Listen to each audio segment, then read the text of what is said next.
पाकिस्तान में बलूचिस्तान की आजादी के ऐलान के बाद से प्रधानमंत्री शहबाज शरीफ और सेना प्रमुख आसिम मुनीर की नींद हराम हो चुकी है।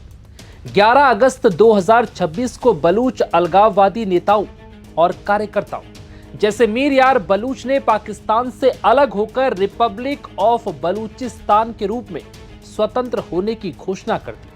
फिर क्या था? इस ऐलान के बाद मानो जैसे पाकिस्तानी हुकूमत की जड़ें हिल गई।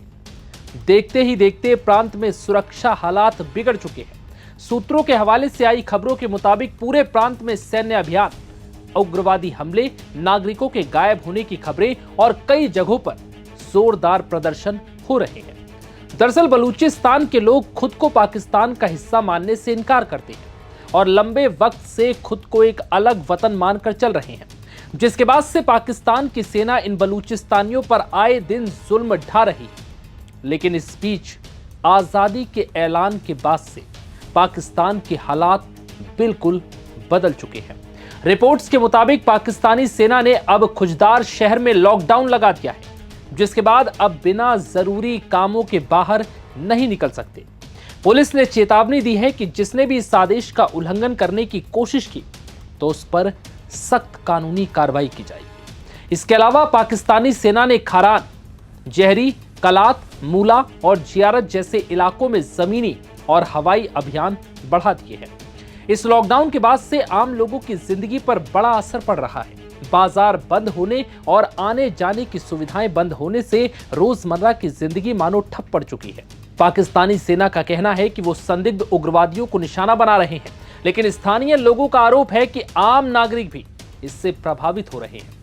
इस बीच विद्रोही संगठन बलूच लिबरेशन आर्मी ने अपनी गतिविधियों को और तेज कर दिया है और संगठन ने एक सप्ताह में 38 हमलों की जिम्मेदारी ली है और दावा किया है कि उन्होंने पाकिस्तानी सेना के 32 जवानों को मार गिराया। एक प्रमुख 18 इंच की गैस पाइपलाइन को भी उड़ा दिया गया, जिससे क्वेटा और 5 अन्य जिलों में गैस सप्लाई बाधित हो गई। इससे पहले से संसाधनों को लेकर नाराज जनता की तकलीफ और बढ़ चुकी है। बीएलए ने पूरे प्रांत में ब्लैक डे का आह्वान कर बहिष्कार भी लागू कर दिया, जिसके चलते सुरक्षा बल हाई अलर्ट पर है। पाकिस्तानी सेना की सख्ती के बाद कई जगहों पर संचार और इंटरनेट की सेवाएं रोक दी गई हैं, जिससे कि लोग बाहरी दुनिया से कटा हुआ महसूस कर रहे हैं। हालांकि अब भी युवा, मध्यम वर्गीय नागरिक और महिलाएं बड़े पैमाने पर शांतिपूर्ण धरने और आंदोलन कर रही हैं। बलूच यकजहिती कमेटी जैसे संगठनों ने मुख्य सड़कों को जाम कर लापता व्यक्तियों का हिसाब, सैन्य कार्रवाइयों पर रोक और बुनियादी मानवाधिकारों की मांग की है। सरकार की तरफ से इन प्रदर्शन को तितर-बितर करने के लिए बल प्रयोग, गिरफ्तारियां और फायरिंग की गई है। ऐसी खबरें सामने आ रही हैं, जिसके बाद से लोगों का गुस्सा और बढ़ चुका है।